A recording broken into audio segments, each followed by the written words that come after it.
You know, if the very thought of taking the TOEFL iBT makes your palms sweat, hey, you are not alone. But what if I told you the test has actually changed for the better? In this explainer, we are going to break down the entire updated test piece by piece.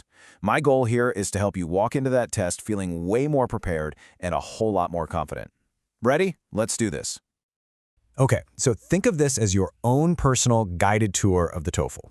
We're going to start with a quick look at what's new, and then we're going to tackle each section, just like you would on test day. We'll hit reading, listening, writing, and speaking, and then we'll wrap it all up by making sense of that super important score at the end.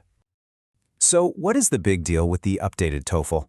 Well, if I had to sum it up in one word, it's convenience. I mean, get this, the whole test is now done in under 2 hours. You can even take it right from your own desk at home. And maybe the best part, you get your official scores back in just 3 days. That is a massive improvement. Now, the test still covers those 4 key skills, using situations you'd actually run into in college. But here's where it gets really clever. It's multi-stage adaptive. So what does that mean? Just think of it like a SMART test. It literally adjusts the difficulty of the questions based on how you're doing. This means it can figure out your skill level more accurately and, get this, in way less time. It's a total win-win. So here's a quick roadmap for your test day. As you can see, the time for each section is pretty balanced. The one that really stands out is speaking, right? It's just a quick 8-minute sprint right at the very end. This should really help you manage your focus and your energy throughout the whole thing. First up is reading. All right, let's dive into the very first section, reading. And don't worry, it is not all dense, heavy academic papers. This section is really designed to test your ability to understand the kind of English you'll see every single day, from simple campus announcements to your actual course materials. First on the list is complete the words. You'll see a paragraph, and some words will have letters missing. Your job is to fill in those blanks. It's a really great way to test not just your vocabulary, but also how well you can use the context of the sentence to figure things out. You kind of have to be a detective, using clues from the sentences around it. Next up, you're going to tackle Read in Daily Life. And this is exactly what it sounds like. This is where you'll see everyday English in action, things like bank notices, maybe text messages, or even social media posts. The test just wants to see if you can quickly pull out the key information from these kinds of texts. So the final reading task is the one that probably feels the most like the classic TOEFL. You'll read a short academic passage like this one about the mirror test, and then you'll answer 5 questions about it. But here's the most important thing to remember. You do not need to be an expert on this stuff. All the information you need, every single answer is right there in the text. All right, once you're done with reading, you're going to move straight into the listening section.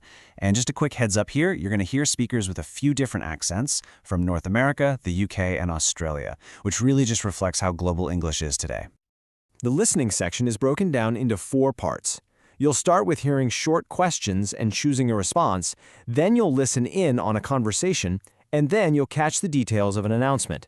And it all wraps up with a short academic talk.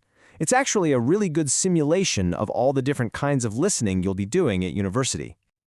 And now we're moving on to the writing section. This isn't just about writing long, complicated essays. It's really about showing you can handle the basic building blocks of the language, like forming clear sentences, and then using them to communicate for specific, practical reasons. The first task you'll face here is called Build a Sentence.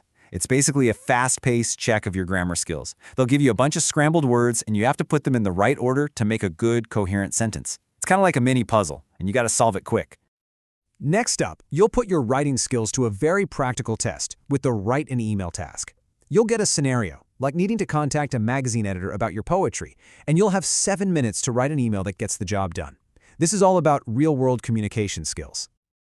So the last writing task is called Write for an Academic Discussion. And it starts with a question from a professor, something they'd post in an online class forum. For example, you might see a prompt just like this, asking for your opinion on mandatory volunteer work for high school students. But it's not just about giving your own opinion in a vacuum. First, you'll read 2 posts from other students who have different takes on the topic. Then, it's your turn to jump into the conversation. You'll need to write at least 100 words that add your own perspective and, really importantly, back it up with some good reasons.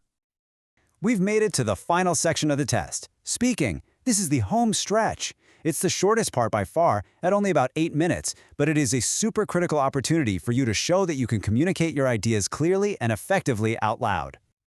The first speaking task is listen and repeat. And this is a very direct test of your pronunciation, your intonation, and just your ability to process spoken English quickly. You'll hear a series of 7 sentences related to a scenario, like instructions from a zoo tour guide, and your job is to repeat each one back exactly as you hear it. The second and final task is basically a simulated interview. A pre-recorded interviewer is going to ask you 4 questions. They usually start with personal experiences and then move on to broader opinion questions. You'll have 45 seconds to respond to each one. This is really your chance to show off your ability to express yourself on the spot. And just like that, you've finished the test. So now for the final part of our little journey together, understanding what your score actually means. The great news is the scoring system has been updated to be much more straightforward. So, forget about all those old complex numbers. The new system is incredibly simple. Each of the 4 sections and your overall test result are scored on a simple band scale from 1 to 6 with half-point increments. It is so much easier to understand your performance at a glance. But you might be wondering, how does this new 1 to 6 scale compare to the old one?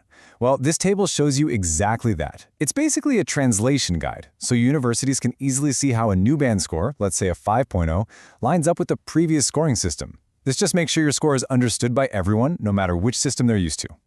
And there is one more great feature called My Best Scores. Your official report won't just show the scores from your most recent test, it will also highlight your best performance in each individual section from any TOEFL test you've taken in the past 2 years. So you always get to put your best foot forward. So there you have it, the entire updated TOEFL iBT test, demystified from start to finish. We've walked through the format, all the tasks, and even the scoring. The path forward is crystal clear. So the only question left is the one right there on your screen. Now that you know the journey, what's your first step to prepare?